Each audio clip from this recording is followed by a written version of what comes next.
আজিৰ সন্ধিয়াৰ প্ৰথমটো গুৰুত্বপূৰ্ণ খবৰ ওলাই আহিছে। প্ৰথমটো খবৰ হৈছে ৰাজ্যৰ শিক্ষকসকলে শিক্ষা বিভাগৰ কঠোৰ নিৰ্দেশনা।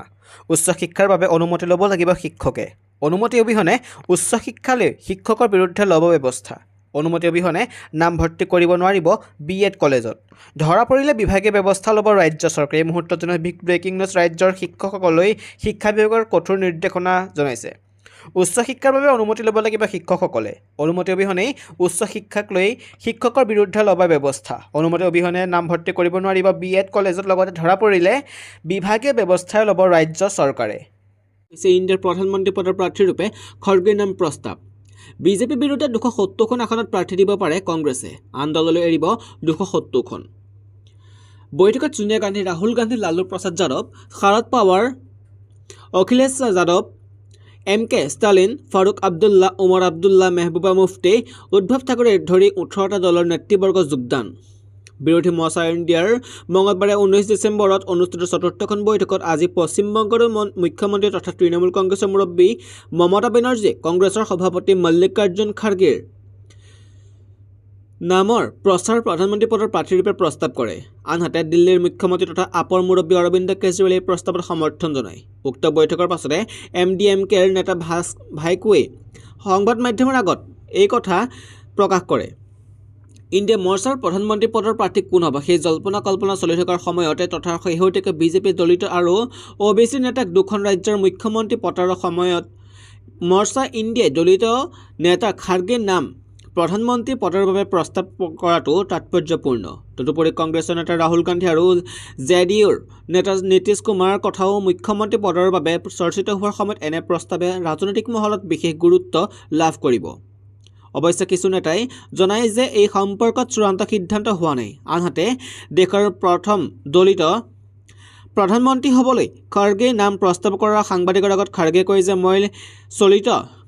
মই দলিত নিষ্পত্তিৰ বাবে কাম কৰি আছোঁ। প্ৰথমে আমি সকলোৱে বিজয়ী হৈ আহিব লাগিব। তাৰ পাছত আমি এই বিষয়ে আলোচনা কৰিম।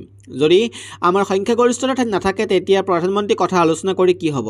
প্ৰথমে আমি বিজয়ী হ'ব লাগিব আৰু সংখ্যাগৰিষ্ঠতা লাভ কৰিব লাগিব। তাৰ পাছতে সংসদে গণতান্ত্ৰিকভাৱে সিদ্ধান্ত ল'ব। আজিৰ বৈঠকত কংগ্ৰেছৰ নেত্ৰী সোনিয়া গান্ধী, ৰাহুল গান্ধী, কংগ্ৰেছৰ সভাপতি মল্লিকাৰ্জুন খাৰ্গে, RJDৰ নেতা লালু প্ৰসাদ যাদৱ, NCPৰ শাৰদ পাৱাৰ, সমাজবাদী পাৰ্টীৰ নেতা অখিলেশ যাদৱ, দিল্লীৰ মুখ্যমন্ত্ৰী অৰবিন্দ কেজৰিৱাল, বিহাৰৰ মুখ্যমন্ত্ৰী নীতিশ কুমাৰ, তামিলনাডুৰ মুখ্যমন্ত্ৰী MK ষ্টালিন, নেশ্যনেল কনফাৰেন্সৰ নেতা ফাৰুক আব্দুল্লা, ওমৰ আব্দুল্লা, পশ্চিমবংগৰ মুখ্যমন্ত্ৰী মমতা বেনাৰ্জী, কাশ্মীৰৰ মেহবুবা মুফতি, RLDৰ নেতা জয়ন্ত চৌধুৰী, উদ্ধৱ ঠাকৰে আদি উপস্থিত থাকে।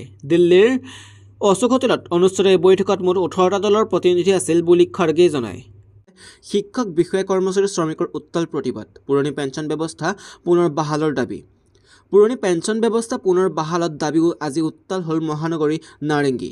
সদৌ অসম কৰ্মচাৰী পৰিষদ আহ্বানত ৰাজ্যখনৰ 10ৰো অধিক শিক্ষক, বিষয়া, কৰ্মচাৰীৰ শ্ৰমিক সংগঠনৰ লগত পৰিষদৰ জিলাসমূহৰ পৰা অহা প্ৰায় 3000 প্ৰতিনিধিয়ে গুৱাহাটী নাৰেংগীত ক্ৰীড়া সন্থাৰ খেলপথাৰত নতুন পেঞ্চন ব্যৱস্থা বাতিল কৰি পুৰণি পেঞ্চন ব্যৱস্থা পুনৰ বাহালৰ দাবীত এক বিশাল প্ৰতিবাদী কাৰ্যসূচী ৰূপায়ণ কৰে। প্ৰতিবাদী সভাত বিভিন্ন শ্ৰমিক, কৰ্মচাৰী, শিক্ষক বিষয়া সংগঠনৰ সভাপতি, সাধাৰণ সম্পাদকসকলে নতুন পেঞ্চন ব্যৱস্থাৰ ভয়াৱহতাৰ বিষয়ে ভাষণ দিয়ে। পৰিষদৰ সভাপতি দীপেন শৰ্মা আৰু সম্পাদক প্ৰধান দিলীপ কলিতাই কয় যে কৰ্মচাৰীৰ দৰমহা আৰু পেঞ্চন ৰাজ্য চৰকাৰৰ নিজা বিষয়। কৰ্মচাৰীসকলৰ ভৱিষ্যত সুৰক্ষিত কৰাটো চৰকাৰৰ দায়িত্ব। পেঞ্চন কৰ্মচাৰীৰ অধিকাৰ, ই অনুগ্ৰহ নহয়। পেঞ্চন ব্যৱস্থাৰ লাখুটি। পেঞ্চন বৃদ্ধাৱস্থাৰ লাখুটি। নতুন পেঞ্চন ব্যৱস্থাই কৰ্মচাৰীসকলক আশ্বস্ত কৰিব পৰা নাই। বৰ্তমান এই আঁচনিখনৰ বিৰুদ্ধে সমগ্ৰ ভাৰতবৰ্ষত বিৰোধিতা হৈছে। বহু ৰাজ্যই নতুন পেঞ্চন ব্যৱস্থা বাতিল কৰি পুৰণি পেঞ্চন ব্যৱস্থা পুনৰ বাহাল কৰিছে। ৰাজ্যখনৰ শ্ৰমিক, কৰ্মচাৰী, শিক্ষক, বিষয়াসকলৰ ভৱিষ্যতৰ সুৰক্ষাৰ প্ৰতি লক্ষ্য ৰাখি অসমতো পুৰণি পেঞ্চন ব্যৱস্থা পুনৰ প্ৰৱৰ্তন কৰিব লাগে। আজিৰ প্ৰতিবাদী সভাত সকলোবোৰ সন্থা সংঘৰ প্ৰতিনিধিয়ে নতুন পেঞ্চন ব্যৱস্থা বাতিল কৰি পুৰণি পেঞ্চন ব্যৱস্থা পুনৰ বাহাল নকৰা পৰ্যন্ত সংগ্ৰাম অব্যাহত ৰখাৰ সপক্ষে মতামত প্ৰকাশ কৰে। আনহাতে নতুন পেঞ্চন ব্যৱস্থা বাতিলৰ বাবে এক ঐক্যবদ্ধ সংগ্ৰামৰ পোষকতা কৰে। 35,000 উত্তীৰ্ণ শিক্ষকক দিয়া নাই দৰমহা। 13 মাহৰ পৰা 13 তাৰিখৰ পাৰ হৈ গ'ল যদিও প্ৰায় 35,000 উত্তীৰ্ণ ঠিকাভিত্তিক আৰু ষ্টেট পুলৰ শিক্ষকে লাভ কৰা নৱেম্বৰ মাহৰ দৰমহা। শিক্ষকসকলৰ নতুন দৰমহা চাকৰি নিয়মীকৰণ নতুন নিযুক্তি পত্ৰ লোৱা নাইবা বৰ্তমান পাই থকা দৰমহাতে সৰ্বশিক্ষাৰ অধীনত ঠিকাভিত্তিক হৈ থকাৰ সুযোগ দিছে ৰাজ্য চৰকাৰে। 11টা দৰমহা বৃদ্ধি হেৰুৱাব নিবিচাৰে যিসকলে ঠিকাভিত্তিক শিক্ষক হৈ থকাৰ ইচ্ছা কৰিছিল। তেওঁলোকৰ মনত নৱেম্বৰ মাহৰ দৰমহা বিলম্বই শংকাৰ সৃষ্টি কৰিছে। তেওঁলোকৰ মনত প্ৰশ্নৰ অৱতৰণ হৈছে যে ঠিকাভিত্তিক শিক্ষক হৈ থাকিলে ভৱিষ্যতে অনিয়মীয়া দৰমহা সন্মুখীন হ'ব নেকি। সদসম প্ৰাথমিক উত্তীৰ্ণ শিক্ষক সমাজে তেওঁলোকৰ ভৱিষ্যত সুৰক্ষাৰ বাবে দেশৰ প্ৰধানমন্ত্ৰীগৰাকীৰ ওচৰত সহায় বিচাৰি পত্ৰ প্ৰেৰণ কৰে কাৰ্যসূচী গ্ৰহণ কৰিছে। অসমৰ প্ৰতিজন প্ৰাথমিক উত্তীৰ্ণ ঠিকাভিত্তিক শিক্ষকে দেশৰ প্ৰধানমন্ত্ৰীগৰাকীৰ পৰা ন্যায় আৰু প্ৰাপ্য বিচাৰি আজিৰ পৰা 15 ডিচেম্বৰলৈ এখনকৈ পত্ৰ প্ৰেৰণ কৰিব। এই দেশ এক বিধান কাৰ্যকৰী হৈ থকা দেশত অন্য ৰাজ্যই বেতন সুৰক্ষা সহ নিয়মীকৰণ কৰিব পাৰিলে অসমত কোনটো বাধাৰ সন্মুখীন হৈ শিক্ষকসকলে পুনৰ নতুন নিযুক্তি সদৃশ নিয়মীকৰণ কৰিবলৈ ওলাইছে তাকে লৈ শিক্ষকসকল পুনৰ প্ৰতিবাদী হৈ উঠিছে। মাহৰ 13 তাৰিখৰ পৰা হোৱা পাছতো নৱেম্বৰ মাহৰ দৰমহা লাভ কৰা নাই সৰ্বশিক্ষা অধীনত কৰ্মৰত প্ৰাথমিক উত্তীৰ্ণ শিক্ষকসকলে, যিটো সময়ত অসমৰ শিক্ষক কৰ্মচাৰীৰ দৰমহা মাহৰ প্ৰথম সপ্তাহতে হয় বুলি চৰকাৰী বিজ্ঞাপনত প্ৰকাশিত হয়। সেই একে সময়তে যোৱা কেইবাটাও মাহ দৰমহাৰ সময়তে লাভ কৰা নাই উত্তীৰ্ণ ঠিকাভিত্তিক শিক্ষকসকলে। দূৰৰ জিলাত গৈ প্ৰাথমিক শিক্ষাৰ প্ৰসাৰ কৰা নিয়োজিত হৈ থকা শিক্ষকসকল কৰ্মস্থান আৰু গৃহস্থান দুখনকৈ ঘৰ পৰিচালনা কৰা, সন্তান তথা বৃদ্ধ পিতৃ মাতৃক খৰচ বহন কৰা, বেংকৰ ঋণৰ কিস্তি পৰিশোধ কৰা ইত্যাদি বিভিন্ন বিষয়ত সময়ত দৰমহা লাভ নকৰিলে শিক্ষকসকলক অৱস্থিত পৰিস্থিতিৰ সন্মুখীন হ'বলগীয়া হয়, যিয়ে কৰ্মস্পৃহা হ্ৰাস কৰে আৰু তাৰ পৰিণাম প্ৰাথমিক শিক্ষা ব্যৱস্থাৰ ওপৰত পৰে। শিক্ষামন্ত্ৰীয়ে পুনৰ কৰিলে স্পষ্ট, নিয়মীয়া হোৱা তাৰিখৰ পৰাহে চৰকাৰী সা সুবিধা লাভ কৰিব ঠিকাভিত্তিক শিক্ষকসকলে। ৰাজ্য চৰকাৰৰ আকুৰগোজ সিদ্ধান্তৰ বাবেই বৰ্তমান অন্ধকাৰ ভৱিষ্যতলৈ গতি কৰিছে অসমৰ 30% ঠিকাভিত্তিক আৰু ষ্টেট পুল শিক্ষকৰ ভৱিষ্যত। উল্লেখযোগ্য যে 7 ডিচেম্বৰ PWDৰ কনভেনশ্যন এণ্ড ট্ৰেইনিং চেণ্টাৰত মুখ্যমন্ত্ৰীয়ে ঠিকাভিত্তিক শিক্ষকসকলৰ লগত এক মত বিনিময় অনুষ্ঠানত অংশ লৈছিল। আজি এই অনুষ্ঠানৰ উদ্দেশ্যৰ বিষয়ে জানিবলৈ দি শিক্ষামন্ত্ৰী ডঃ ৰণোজ পেগুৱে কয় যে উক্ত দিনা ঠিকাভিত্তিক শিক্ষকসকলৰ সমস্যা বা তেওঁলোকৰ দাবীৰ সম্পৰ্কত আলোচনা কৰিবলৈ মুখ্যমন্ত্ৰীয়ে এই অনুষ্ঠানত অংশগ্ৰহণ লোৱা নাছিল। মুখ্যমন্ত্ৰীজনে ঠিকাভিত্তিক শিক্ষকৰ চাকৰি নিয়মীকৰণৰ সম্পৰ্কত ৰাজ্য চৰকাৰৰ প্ৰস্তাৱটোহে আগবঢ়াইছিল। শিক্ষামন্ত্ৰীজনে কয় যে ঠিকাভিত্তিক শিক্ষকসকলে যি তাৰিখৰ পৰা চাকৰি নিয়মীয়া হ'ব সেই তাৰিখৰ পৰাহে চৰকাৰী সা সুবিধাসমূহ লাভ কৰিব। আনহাতে সমগ্ৰ শিক্ষা অভিযান হ'ল ছ'চাইটি, গতিকে যিসকল শিক্ষকে সমগ্ৰ শিক্ষা অভিযানৰ অধীনত দৰমহা ইনক্ৰিমেণ্ট DA আদি লাভ কৰি 60 বছৰ চাকৰি কৰিবলৈ বিচাৰে তেওঁলোকে কৰিব পাৰিব। এয়াই ৰাজ্য চৰকাৰৰ প্ৰস্তাৱ বুলি উল্লেখ কৰি শিক্ষামন্ত্ৰীয়ে কয় যে মুখ্যমন্ত্ৰীৰ নিয়মীকৰণ কেনেকৈ সম্ভৱ বুলি কৈছিল। স্বাভাৱিকতে শিক্ষামন্ত্ৰীৰ এই মন্তব্যত 30 সহস্ৰাধিক ঠিকাভিত্তিক আৰু ষ্টেট পুলৰ শিক্ষকক বিভাজিত কৰা নহয় বিভ্ৰান্ত কৰিও তুলিছে। ইপিনে আকৌ হ'ব কা আন্দোলন। 22 ডিচেম্বৰত পঞ্চ শ্বহীদৰ শ্ৰদ্ধাঞ্জলিৰ লগতে প্ৰতিবাদী সভা। ৰাজ্যত পুনৰ কা বিৰোধী আন্দোলন আৰম্ভ হ'ব।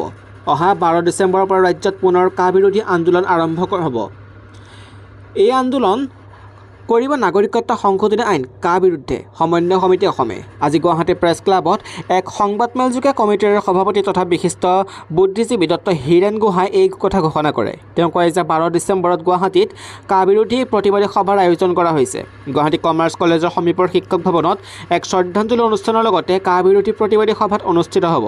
ডঃ হীৰেণ গোহাঁই উক্ত সভাত বিজেপি বিৰোধী 15টা দলে ভাগ ল'ব বুলি সদৰি কৰে। আনহাতে কা আন্দোলনত 5জন শ্বহীদক শ্ৰদ্ধাঞ্জলি জনাই সেইদিনা বিয়লি সমগ্ৰ ৰাজ্যজুৰি বন্তি প্ৰজ্বলন কৰা হ'ব বুলি বিশিষ্ট বুদ্ধিজীৱীজনে প্ৰকাশ কৰে। তেওঁ কয় যে চৰকাৰৰ প্ৰতি ক্ষুব্ধ হৈ অগণন মানুহ কা আন্দোলন কৰিবলৈ ৰাজপথলৈ ওলাই আহিছিল। ডাঙৰ আপডেট, ছুটিৰ সৈতে বৃদ্ধি পাব দৰমহা। এইসকল কৰ্মচাৰীয়ে নতুন বছৰত লাভ কৰিব বিশেষ উপহাৰ। 2021 আৰু 2022 বিত্তীয় বৰ্ষৰ পৰা আৰম্ভ কৰি 5 বছৰৰ বাবে 17% বাৰ্ষিক দৰমহা বৃদ্ধিৰ চুক্তিত ইউনিয়নসমূহ সহমত হৈছে। নতুন বছৰত বেংকৰ কৰ্মচাৰীসকলৰ দৰমহা বৃদ্ধি পাব পাৰে। 7 ডিচেম্বৰত জাৰি কৰা এক বিবৃতি অনুসৰি ইণ্ডিয়ান বেংক এছ'চিয়েশ্যন আৰু অন্যান্য বেংক ইউনিয়নে দৰমহা সংশোধন সন্দৰ্ভত একমতত উপনীত হৈছে। 2021 আৰু 2022 বিত্তীয় বৰ্ষৰ পৰা আৰম্ভ কৰি 5 বছৰৰ বাবে 17% বাৰ্ষিক দৰমহা বৃদ্ধিৰ চুক্তিত ইউনিয়নসমূহ সহমত হৈছে। অৱশ্যে দৰমহা চুক্তিৰ স্বাক্ষৰ কৰাৰ পূৰ্বে বেংকৰ বাবে সকলো শনিবাৰে চৰকাৰী বন্ধ ঘোষণা কৰাৰ বাবে ইউনিয়নসমূহে দাবী জনাইছে। IBA, United forum of bank আৰু অন্যান্য ইউনিয়ন আৰু এছ'চিয়েশ্যনৰ মাজত দ্বিপাক্ষিক চুক্তিৰ বাবে এক বুজাবুজিৰ চুক্তি স্থাপন কৰা হৈছে। ইউনিয়নসমূহে 5 দিনে কামৰ সিদ্ধান্ত ঘোষণা হোৱাৰ পাছতেই চূড়ান্ত চুক্তিৰ স্বাক্ষৰ কৰিব বুলি জানিব পৰা হৈ গৈছে। এই চুক্তিত চৰকাৰী বেংকৰ কৰ্মচাৰীৰ দৰমহা বিপুল পৰিমাণে বৃদ্ধি পাব পাৰে। ভাৰতীয় ষ্টেট বেংককে ধৰি সকলো ৰাজহুৱা খণ্ডৰ বেংকৰ বাবে ইয়াৰ পৰিমাণ প্ৰায় 12,449 কোটি টকা হ'ব। বুজাবুজি চুক্তি অনুসৰি DA একত্ৰিত কৰি 3% লোডিঙত যোগ কৰাৰ পিছতে নতুন পে স্কেল সৃষ্টি কৰা হ'ব। মন কৰিবলগীয়া কথাটো হ'ল যে বেংকৰ কৰ্মচাৰীৰ বাৰ্ষিক দৰমহা বৃদ্ধিৰ ব্যৱস্থা 2022 চনৰ বিত্তীয় বৰ্ষৰ ভিত্তিত পৰ্যায়ক্ৰমে কৰা হ'ব। বেংক এছ'চিয়েশ্যন আৰু IBA নিৰ্দিষ্ট তাৰিখত বৈঠক অনুষ্ঠিত কৰিব যাতে অন্যান্য বিষয়ত একমতত উপনীত হ'ব পাৰে। 1881 চনৰ নেগচিয়েবল ইনষ্ট্ৰুমেণ্ট এক্টৰ অধীনত চৰকাৰে ইতিমধ্যে সকলো দৰমহা আৰু সকলো দেওবাৰ আৰু শনিবাৰে বন্ধৰ দিন হিচাপে ৰখাৰ পৰামৰ্শ দিছে। ইয়াৰ মতে বেংকসমূহত 5টা কৰ্মদিন আৰু 2 দিন ছুটি হ'ব।